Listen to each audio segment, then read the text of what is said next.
What's going on, guys? My name is Jericho, and welcome back to some Destiny 2. Guess what? Because the title, you're probably thinking, there's spoilers in here. There's not.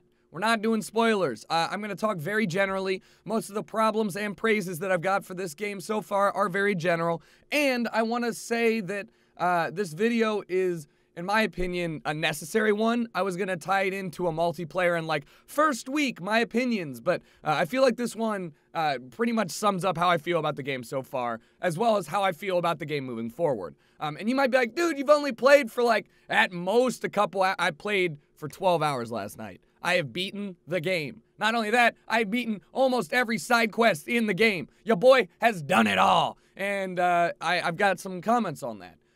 If you guys are curious about my thoughts on multiplayer, you're more than welcome to go head over to my PC gameplay video. But you guys are going to get quite a bit of Destiny in the next couple months because I've decided that I really do enjoy the game. Not that that was a surprise to me or should be a surprise to you if you watch the Destiny videos I uploaded, but I do think that I'm going to enjoy this game as much, if not more, than I originally thought. So, let's get some very blatant things out of the way. Some people are going to be like, yo, what's your rating for the game? I don't like to do ratings because my opinion shouldn't matter that much to you guys. But the story was a 6 out of 10, and the game on PS4 is a 7.5 out of 10. You might be like, well, what's the criteria for that? Well, for story missions and everything, they did a much better job. And I'm going to get way more in depth into this. They did a great job compared to Destiny 1, if we're going to call that a story.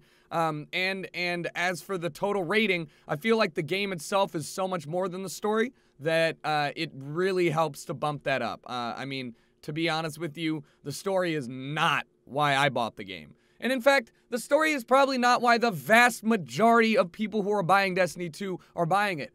I'm almost wondering if Destiny 1 having such a bad storyline or such a really short campaign didn't actually help it for this year, because while everybody is buying Halos and Call of Duties and a lot of people are like, I'm so excited for the campaign this year in Call of Duty, I think I heard fucking 3 people go, yeah, I'm excited for Destiny 2 story. Everybody's like, yeah, I mean, as long as it's better than the first one, you know, I'll be happy. And I think that's an important distinction to make. If you're in the group of people that were going to buy Destiny 2 and you enjoyed Destiny 1, my point still stands. You're going to love the game. You really will. I feel like the story is an addition to the game itself, and that's not normally how games work. Usually they go side by side, or, you know, multiplayer is the lesser of the two. Not in Destiny. I feel like the story is just giving you some background as to the setting. They do a better job with it, and the rest, the meat of the game comes from what happens after the story, how you continue to progress your character. Like, really, your character is the story in the game, not the story in the game itself. So let's talk about the story. Let's talk about everything that they changed and didn't. I feel like there's a lot of things that they did which were community suggestions that they took too far to the other end of the spectrum. I'm going to start with the things that I didn't like, and I promise you I will get to the end where I do like things, and I will assure you that I do like the game. I do. So don't fret. I'm just putting the negatives first. The story felt like there were a lot of things that the directors took from the community and said, all right, we'll give you all of it. In fact, the first mission is basically a walking sim, which I personally love, but it doesn't really have a lot of reason to exist outside of kind of building this, narrative for what the Earth is, right? You know, what the Earth looks like outside in the European Dead Zone. We've seen European Dead Zone gameplay before. I'm not worried about showing you guys any of that or talking about it. It is a pretty game. They did a great job of making the game look outstanding on console, and I am incredibly happy with that.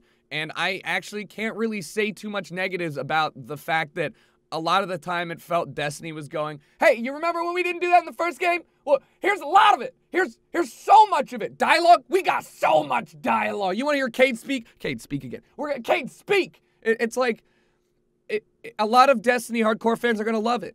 Most people are going to love it. Hell, even I liked a lot of the dialogue, but at the same time, it definitely fell short. As somebody who doesn't like to spend time on single-player games, unless they are truly outstanding or critically acclaimed, the writing, which I'm not a huge fan of, leaves a lot to be desired. There's a lot of there's jokes that really seemed to miss their mark timing-wise. Maybe they just wanted it to seem really bland and the delivery to be weird. There's a lot of like back and forth quipping, comments to each other, which are kind of like, haha, like you remember that bond that we share together to build backstory? Ha, I totally remember that backstory bond to give the viewer some insight into why we're friends.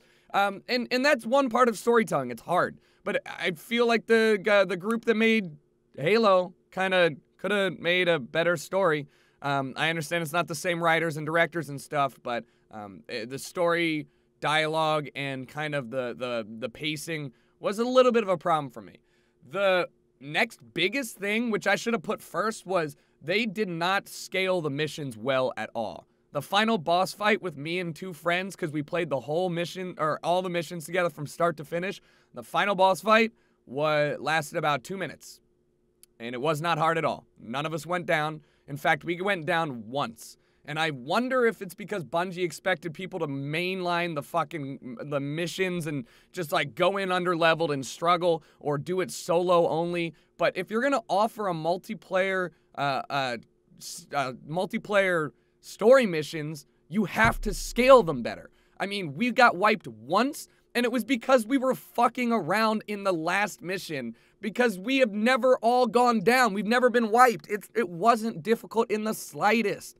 And that was a letdown. I can imagine this game being pretty insane on hard difficulty solo, so I'm going to play the solo or the PC missions solo by myself. Maybe that'll give me a different perspective. But it just seems to be a glaring oversight to allow a group of people to play together and then just do nothing to make make that shit difficult at all. And that bothered me. It really did. It made it feel like all the boss fights and whatever were underwhelming. You had these huge buildups, and then it was like, the witch is dead. Did you know that, literally you could 3-tap a witch sometimes? We played every one of the side missions, which are called adventures, up until the last planet, which we decided to just go through with the story. If you rushed main missions, we're talking maybe 8 hours of gameplay on a normal difficulty. If you go through every single mission like we did up until the last maybe 15 hours of gameplay, if you're slow, it was pretty short. But again, I feel like it would be greatly extended if we had some significant issues with certain bosses and stuff.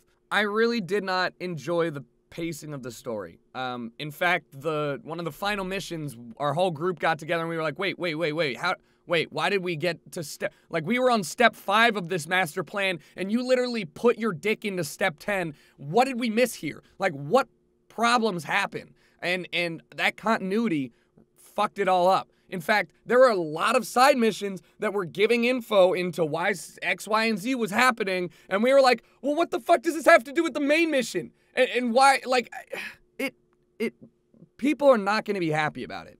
And I'm tired of the fact that I'm going to have to spend time outside of the 12 hours I spent to figure out what the fuck happened at the end. I was good up until about halfway through, and then shit just started to fall apart, and I was like, well, why is this relevant? And why is this a problem now for us? And why are we even here? And why is this you get the point. So out of all of that, that's pretty much the negatives I can think of. I mean, PC is going to look unbelievably outstanding and going to play so fucking well. So let's talk about the positives. The game looked amazing on console. It did. Some textures were absurdly high res and some were not, which was kind of funny. There were some floating rocks, which doesn't give anything away. And go stare at the rock at point blank range. Like, it looks so cool. And then there's other, various sceneries and places to fight. It felt like the worlds were more diverse. Felt like I was going into more combat situations with different elevations, different strategies. There were a lot more emphasis, in my opinion, on mini games inside of quests, which I love. So, bigger quests bigger story missions end up feeling like smaller raids or strikes. And I'm a huge fan of that. I really am. They did a great job with that, as well as the open world exploration. I don't feel like I have to grind my ass off 12 hours off stream to get things that I want. And these are all huge improvements for me. In fact, the way that they're doing leveling, and at the very end of the story when they do stuff, and it just made me go, oh, hell yeah, like this is sick. Like, good on Bungie for thinking of this and doing this. The scenery, again, can't stress it enough. The music score, unbelievable. Can't wait to buy that on vinyl if they sell it on vinyl. Really great job overall. And finally, the reason that my rating was a 7.5, because the game on PC is going to be a 9. And I fully believe that. I truly, truly believe that. It is, without a doubt, going to be a different game on PC. Whether I barely used hand cannons on console, I'm going to use the fuck out of them on PC. I was using ARs and pulses on console. I'm going to be using scouts, snipers, and hand cannons on PC. Like, I really truly feel like my combat and my experience is going to be that much different that I'm excited for the PC release and to do it all over again. That said, I think that you guys should enjoy it. This is a nice 11-minute video, kind of giving you a recap on everything. It did not feel like a waste of time. I stand by my point that if you enjoyed Destiny 1, you're going to love Destiny 2. If you hated Destiny 1, you're not going to like Destiny 2. And if you were on the fence about buying it and you're like, maybe, then what I say to you is if you have a PC that can run it, wait and buy it on PC. If you don't have a PC that can run it, watch somebody else play the story or play missions and play the game and then decide for yourself. But I would say if you buy multiple games a year, Destiny 2 is worth a pickup. I can see myself losing a lot of time off stream just to make my character look good. So that's going to wrap it up for me, guys. Thanks for hanging out. I appreciate it. If you guys want to check out more Destiny 2 stuff, again, you can watch the entire VOD of my stream. It is on my Twitch. You can watch the story from start to finish. I'm not uploading it. It was far too long and disjointed. But I will be playing Destiny for at least a while. So thanks for watching, and I'll talk to you all later.